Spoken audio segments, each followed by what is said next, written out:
Everyone, welcome to my channel Gyan hub. आज मैं आपको करवाने जा रही हूँ क्लास 7 साइंस का chapter 3 fibre to fabric. This is the part 2 of this chapter. If you want part 1, so go in the description. So part 1 में हमने पढ़ा था वुल के बारे में। एज वी नो, इस चैप्टर में हम एनिमल फाइबर्स के बारे में पढ़ने वाले हैं। क्लास 6 में हमने प्लांट फाइबर्स के बारे में पढ़ा था। सो एनिमल फाइबर में मेनली 2 फाइबर्स के बारे में हम पढ़ते हैं, फर्स्ट सिल्क एंड सेकेंड वुल। वुल के बारे में हमने लास्ट पार्ट में पढ़ रखा है। So in this chapter, in this part, we will study about silk. Silk is also an animal fiber. Rearing of silkworm is called sericulture. See, silk कैसे बनता है? सिल्क बनता है, सिल्क का एक कीड़ा होता है, an insect and worm which is called silkworm. उसे silkworm कहा जाता है और वही किसी कुछ ऐसे प्रोसीजर से होकर गुजरता है कि फिर वो सिल्क बनाता है। इस प्रोसीजर को, पूरे इस सिल्क के एग्रीकल्चर को हम लोग कहते हैं sericulture. Okay, sericulture, it's so easy to remember. So जो सिल्क वॉर्म होता है उसका एक और नाम होता है, it is silk moth. Silk moth किसे कहते हैं? See, you can see this butterfly like structure. इसी को हम सिल्क मॉथ कहते हैं. आपकी बुक में बहुत ही अच्छे से डायग्राम बना रखे हैं इसके, so you can see it. सबसे पहले क्या होता है, हम अब सिल्क मॉथ की लाइफ के बारे में जानते हैं कि वो कैसे एक इंसेक्ट से एक क्लोथ बना देता है. सी, सबसे पहले female silk moth lay eggs. जो फीमेल सिल्क मोथ है, ये मोथ आप देख रहे हो, ये बनाती है एग्स. ये एग्स ले करती है और एक लीफ पर ये करती है और बहुत सारे छोटे छोटे छोटे छोटे एग्स ले करती है ये. और हम जब उन्हें देखेंगे एक साथ तो हमें वो लगेगा कि पता नहीं क्या व्हाइट सा पार्टिकल है, बट अगर हम उन्हें माइक्रोस्कोप से देखेंगे तो फिर वो बहुत सारे थाउजेंड्स ऑफ एग एक ही बारे में ले करती है. So these are those eggs and after that from those eggs it became caterpillar. Caterpillar we must have studied, हमने कई सारे कार्टून्स में भी caterpillar देखा होगा. So they make them caterpillar. Okay, so caterpillar क्या करता है? caterpillar एक प्यूपा बनाता है. प्यूपा बनाता कैसे है? प्यूपा बनाने का भी एक बहुत ही लंबा प्रोसीजर होता है. सबसे पहले वो एक protein rich thread like structure release करता है, सिक्रीट करता है. It secrete it. ये जो प्रोटीन का थ्रेड लाइक स्ट्रक्चर होता है वो अपने माउथ से निकालता है. सी, मैं आपको दिखाती हूँ. लाइक ये कैटरपिलर है, ये अपने माउथ से एक थ्रेड लाइक स्ट्रक्चर निकाल रहा है एंड देन एट के फॉर्म में घूमता है. एंड आफ्टर दैट ये चारों तरफ ऐसे ही घूम रहा है तो फिर ये क्या करता है, एक ऐसे सर्कल बना लेता है as we have written here, and it move in the shape of an eight to cover itself and to grow. This type of agriculture is called sericulture. See, क्या करता है अब ये, वो थ्रेड लाइक स्ट्रक्चर जो कि protein का होता है प्योर, उसे अपने मुंह से निकालता है एंड देन उसे अपने ऊपर इतनी बार कवर कर लेता है कि वो एक बहुत ही थिक लेयरिंग बन जाती है. एंड आफ्टर दैट उससे प्यूपा के अंदर वो ग्रो करता है. Okay, so it grow under inside it and after that कुछ टाइम बाद वो सिल्क मोथ उस प्यूपा में से रिलीज होने लगता है एंड देन वैसे ही सेम प्रोसीजर चलता रहता है. And it's not only the female silk moth, male silk moth भी होते हैं, उनका अलग रोल होता है इस रिप्रोडक्शन में, but the main role is of female silk moth. Okay, so after that ये जो प्रोटीन की थ्रेड ये लोग देते हैं, this is so important and that's why it is the silk. Actually इसके चारों तरफ जो एक प्यूपा बनता है ना, इसमें जो थ्रेड निकालते हैं वही आगे चल के हम लोग सिल्क की तरह यूज करते हैं. Okay, like you can see after that I have made a cloth actually, but actually जो ये lines हैं यही सिल्क होती है. आगे चल के हम इन्हीं को, जो फार्मर्स होते हैं, इन सिल्क की जो धागे होते हैं इन्हें ले लेते हैं एंड आफ्टर दैट ये इन्हें फैक्ट्रीज में भेजते हैं. Okay, so types of silk. Silk के कई सारे टाइप होते हैं एंड वन मोर थिंग, ये प्रोटीन से बनी होती है, इस वजह से क्या होता है इसे थ्रेड स्टील भी कहा जाता है या फिर वायर ऑफ स्टील भी कहा जाता है। Like it's so strong that it is compare to steel. ये थ्रेड बहुत ही ज्यादा स्ट्रॉन्ग होती है जिसकी वजह से इसे स्टील से भी कंपेयर किया जाता है। Okay, so next type of silk. Silk के बहुत सारे टाइप होते हैं, मेनली हम 4 के बारे में यहाँ पर पढ़ेंगे। उनमें भी ये 3 जो है muga silk, tasar silk and कोसा सिल्क, ये बहुत ही कॉमन है, इनके बारे में हमें ज्यादा नहीं पढ़ना, these are just for example. And सबसे इंपॉर्टेंट है मलबरी सिल्क। मलबरी सिल्क जो है ये सबसे ज्यादा हम इंडिया में यूज करते हैं। ओके, हम अपने घर में भी देखते होंगे अलग अलग टाइप के सिल्क हमारे घरों में भी यूज होते हैं।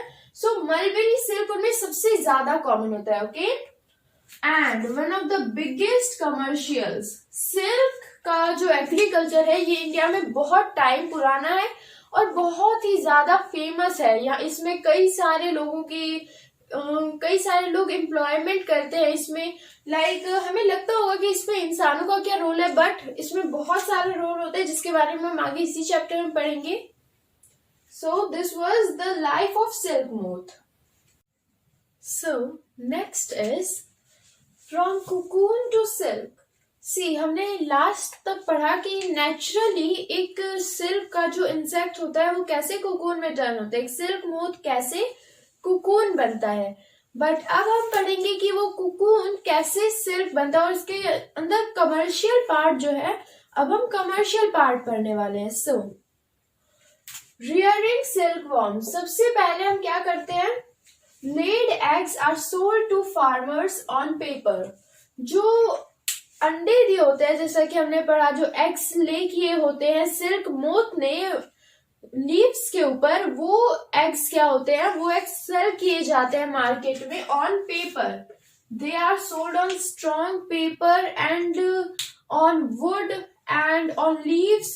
दे आर सोल्ड वेरी सिक्योरली, बहुत ही सेफ्टी के साथ उन्हें बेचा जाता है ताकि वो हार्म भी ना हो और बहुत ही अच्छे से उन्हें ग्रो किया जा सके। After that what happen, they are kept under hygiene and proper temperature. See, सबसे पहले सिल्क वॉर्म ले आए, वो अंडे ले आए, उसके बाद क्या करते हैं, उसके बाद उन्हें प्रॉपर टेम्परेचर देते हैं, प्रॉपर हाइजीन देते हैं, वो उन्हें प्लांट पर उन एग्स को लेकर देते हैं एंड देन उन्हें एक पर्टिकुलर टाइम तक के लिए छोड़ देते हैं कि okay you stay and take your time, like छोड़ देते हैं उन्हें। एंड आफ्टर दैट जब वो एग हैच होते हैं उसके बाद क्या होता है, कैटरपिलर्स निकल गए हैं। Now caterpillars eat mulberry for 20-30 days and then move to bamboo chamber. See what happened.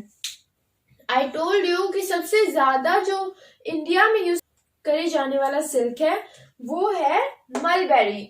तो मलबेरी क्या होता है, इसमें जैसे ही कैटरपिलर निकलता है उस एग से हैच होके, वो मलबेरी के लीव्स खाने लग जाता है और ऐसा ये प्रोसीजर 20-30 डेज तक के लिए चलता है। मलबेरी लीव्स क्यों खाता है, उसके अंदर जो प्रोटीन होता है जिससे वो पूरा अपना कुकून बनाता है, वो बनाने के लिए उसे चाहिए होता है प्रोटीन और वो मिलता है उसे मलबेरी से।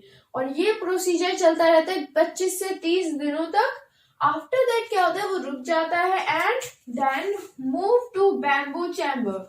फिर वो आगे चल के वहां पर जो फार्मर इन्हें ग्रो कर रहे होते हैं, सेरिकल्चर कर रहे होते हैं, उन्होंने कुछ बैम्बू के चैम्बर्स रखे होते हैं जिनमें कुछ वो भी होते हैं जिससे ऊपर एक हुड लगा दिया है या फिर कुछ लगा दिया है जिसपे वो कुकून बन के स्टे कर सके, या फिर ऐसे ऊपर है इस पे कुकून बन के ऐसे स्टे कर सके। तो उस बैम्बू के चैम्बर में ये पूरा जो होता है, ये एक बैम्बू का चैम्बर है, इसमें ऐसी बहुत सारी स्टिक्स रखी हुई है जिनपे कि कुकून बन के ले कर सके, आराम से रह सके कुछ दिनों के लिए। तो उनपे कुकून बन जाता है। After that what happen, they make cocoon and silk moth develops.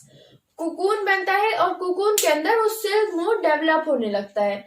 After that जो सिल्क मोथ है वो ग्रो होके उस कुकून को हैच करके, जैसे एक एग से निकलता है ना कोई ऑर्गेनिज्म, वैसे ही उस कुकून से हैच करके वो सिल्क मोथ निकल जाता है। ओके, यहाँ तक का प्रोसीजर क्लियर हो गया।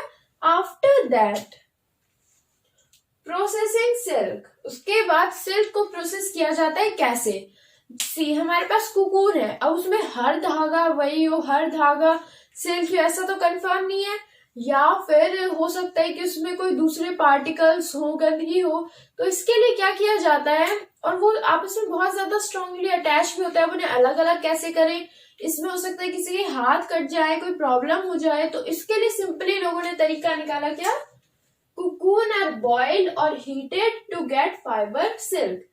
सी, क्या किया जाता है, कुकून को उठाया जाता है, जो उनके पास वुड होती है जिसपे बहुत सारे कुकून होते हैं, उस बैम्बू चैम्बर को आफ्टर दैट उसे बॉयल किया जाता है, या तो पानी में, या फिर उसे हीट स्टीम में डाल दिया जाता है, जिसमें भाप में डाल दिया जाता है ताकि वो गर्म होकर अपने आप अलग हो जाए, या उसे धूप में डाल दिया जाता है ताकि वो अलग हो जाए, मतलब कि उसे गर्म किया जाता है ताकि वो जो सिल्क का जो पार्टिकल है बीच का वो हट जाए, एंड देन वो फाइबर, वो जो थिन फाइबर है हमारे पास, वो हमें मिल जाए। Okay, so after that what happen, reeling the silk.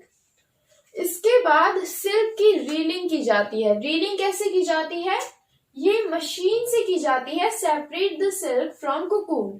C, cocoon का के हमने क्या किया, पहले हमने उसे बॉईल करके कुकून को एक वैसे बना दिया, लाइक एक ऐसे पेपर है, उसपे अलग अलग सिल्क्स हो गए, एक जैसे पहले ऐसे था, उसकी शेप कोई फिक्स्ड नहीं थी, but now its shape is fixed.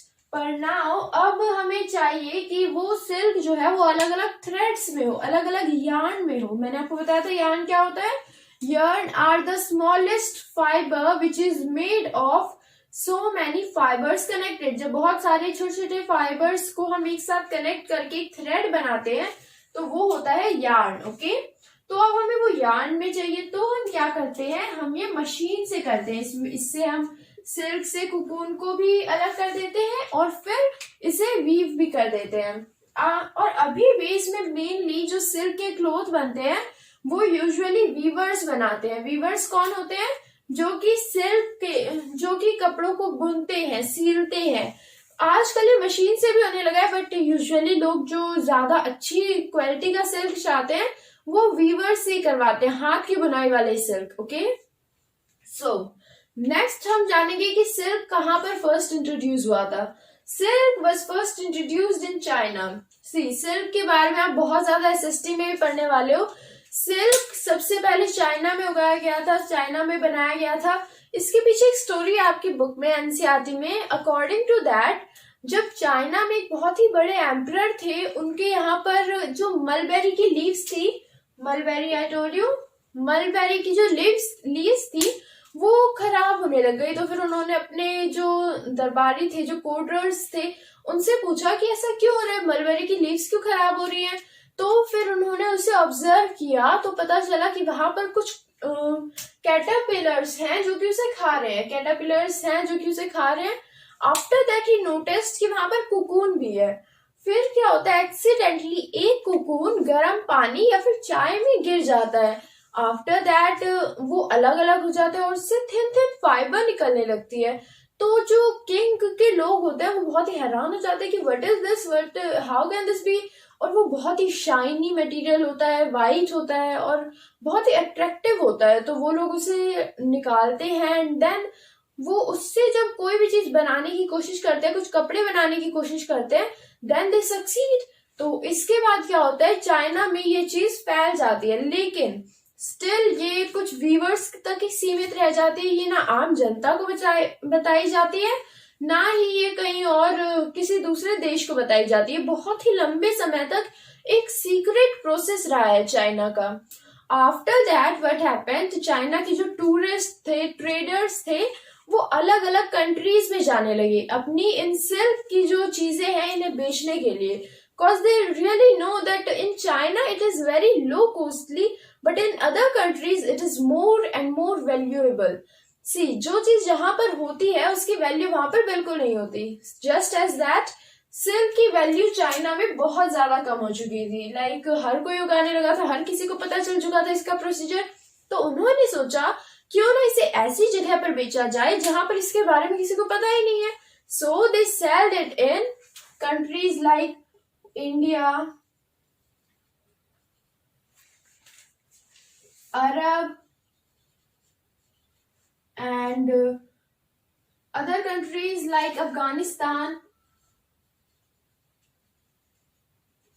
So ऐसे ही अलग अलग कंट्रीज में बेचे जाने लगे. So this was really profitable for them.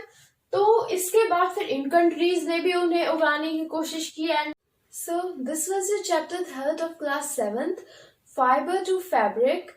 So if you have any doubt, comment in the comment box, like the video if you liked it, share it with your friends and subscribe the channel for the next chapter. Thank you so much.